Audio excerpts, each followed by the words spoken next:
Hi everyone, स्वागत है एक बार फिर से आप सभी का फिक्स टारगेट 2.0 परिवार के एक और नई क्लास में। दोस्तों, आज की जो क्लास है ये हिंदी व्याकरण की क्लास है। विशेष तौर पर ये क्लासेस जो है डिग्री पार्ट 1 के एग्जामिनेशंस के लिए बनाया जा रहा है। लेकिन मेरे भाई, आप कोई भी एग्जामिनेशंस दे रहे हैं, यदि आपका हिंदी सब्जेक्ट है, ठीक है, तो यहां से प्रश्न आपके एग्जाम में जरूर पूछे जाएंगे। क्योंकि आज के इस क्लास में हम लोग टॉपिक जो कवर करने वाले हैं, टॉपिक है आपका मुहावरा और कहावतें। ठीक है, यहां से आपके पेपर में जो है निश्चित ही क्वेश्चन बन सकता है। इसलिए आप लोग क्या करेंगे, तो आप लोग इस क्लास को अच्छे से देखिएगा। यहां पर जितने भी प्रश्न मैं आपको बताने वाला हूं, एग्जाम ओरिएंटेड क्वेश्चंस है और यहां से निश्चित ही पेपर में क्वेश्चंस आएगा। तो चलिए हम लोग फटाफट से क्लास को स्टार्ट करेंगे। इससे पहले दोस्तों, यदि आप चैनल पर नए अभी तक सब्सक्राइब नहीं किए हैं तो सब्सक्राइब करके नोटिफिकेशन बेल को ऑन कर लीजिएगा। आने वाले हर क्लासेस के लिए वीडियो को एक प्यारा सा लाइक करके अपने सभी दोस्तों को ज्यादा से ज्यादा जरूर शेयर कर दीजिएगा। ठीक है, बात करेंगे हम लोग, देखिए यहां पर कुछ मुहावरे और कुछ कहावतों के बारे में। तो देखिए, सबसे पहले आपको याद रखना है, और ये क्वेश्चन जो है भाई साहब, ये प्रीवियस ईयर क्वेश्चन से अटैच है। यहां पर बहुत सारे क्वेश्चंस ऐसे हैं जो प्रीवियस ईयर में पूछा गया है।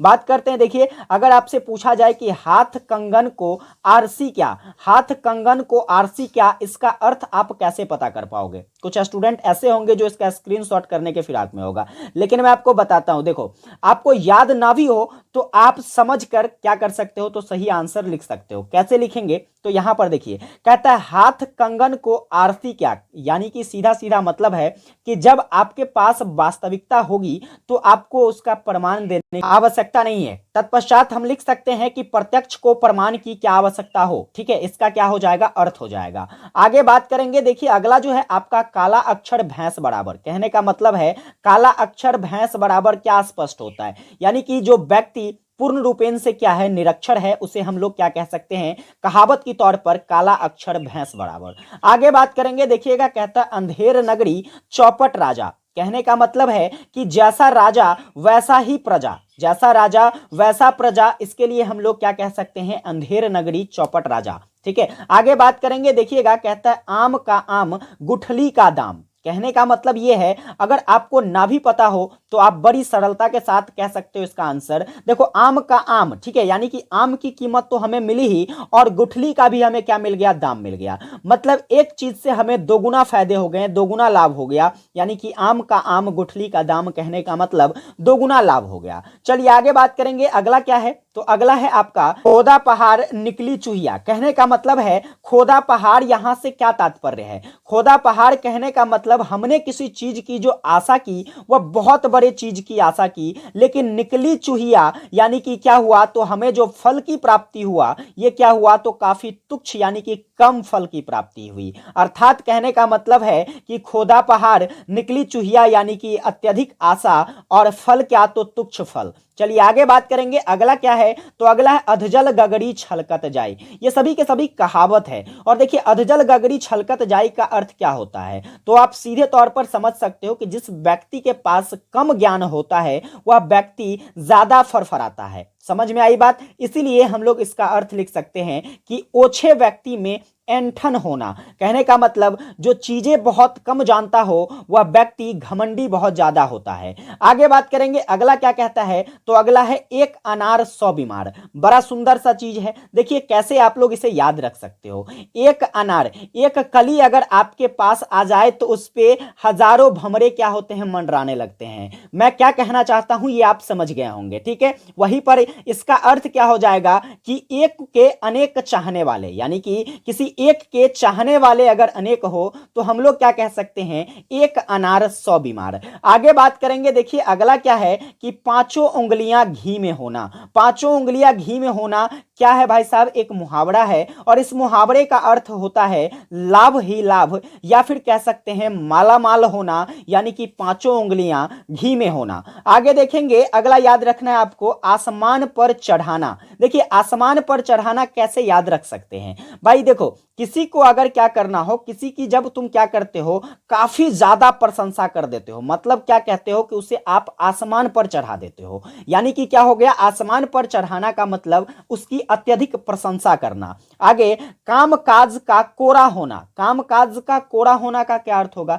यानी कि कोरा, कोरा मतलब क्या होना, यानी कि कोरा का अर्थ यहां पर यह हो जाता है कि जिसे कोई चीज की जानकारी ना हो, यानी कि कार्य की जानकारी ना होना हम क्या कह सकते हैं, तो काम काज में कोरा होना। चलिए आगे बात करेंगे तो आपका अगला है क्या, तो प12 होना। ये पूछा जा सकता है, स्टार लगाना।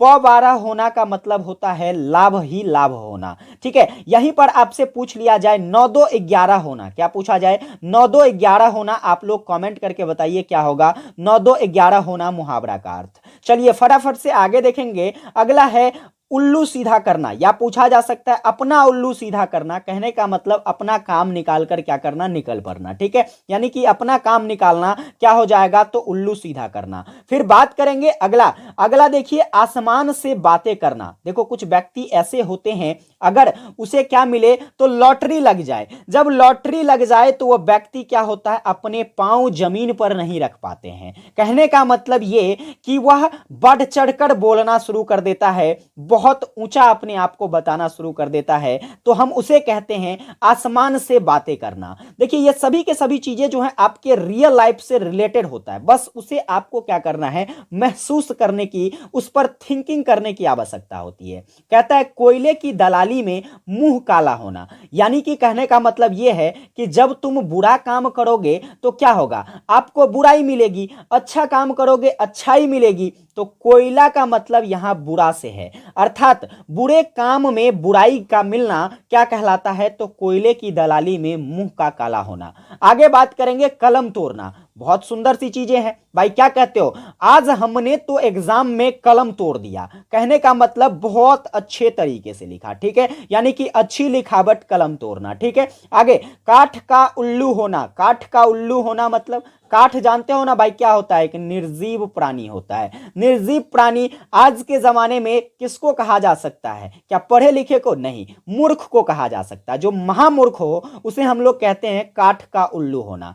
कान भरना, कान, किसी को झगड़ा लगाना हो तो क्या करते हो, कनफुसकी लोग करता है कि नहीं, ताकि मेरी बातें कोई दूसरा ना सुने, अर्थात चुगली करना। कान भरना का अर्थ क्या हो जाएगा, चुगली करना। ठीक है, आगे बात करेंगे, देखिए ईंट से ईंट बजाना। ईंट से ईंट बजा देंगे हम अगर हुआ जंग तो, मतलब झगड़ा करना। ठीक है, क्या करना, ईंट से ईंट बजाना मतलब झगड़ा करना। आगे बात करेंगे, देखिए आगे पूछा जा सकता है घोंघा बसंत। घोंघा बसंत का मतलब क्या होता है, तो याद रखेंगे घोंघा बसंत का अर्थ होता है मूर्ख। क्या होता है, मूर्ख, यानी कि घोंघा बसंत। आगे देखेंगे चेहरे पर हवाइयां उड़ना। किसी चीज के बारे में अगर अचानक से आपको पता चले कि ये चीजें हो गई है, मतलब अगर एकाएक कोई घटना हो जाए तो क्या होता है, आप घबरा जाते हो, मतलब आपके चेहरे पर 13 बजने लगते हैं, आपके चेहरे पर हवाइयां उड़ने लगती है। ठीक है, या पूछा जा सकता है चेहरे पर 13 बजना, या क्या हो जाएगा, घबराना हो जाएगा। ठीक है, आगे देखेंगे क्वेश्चंस क्या है, तो अगला आपको याद रखना है पानी फेर देना। कहते हो ना कि यार सारा मेहनत पर पानी फेर दिया, मतलब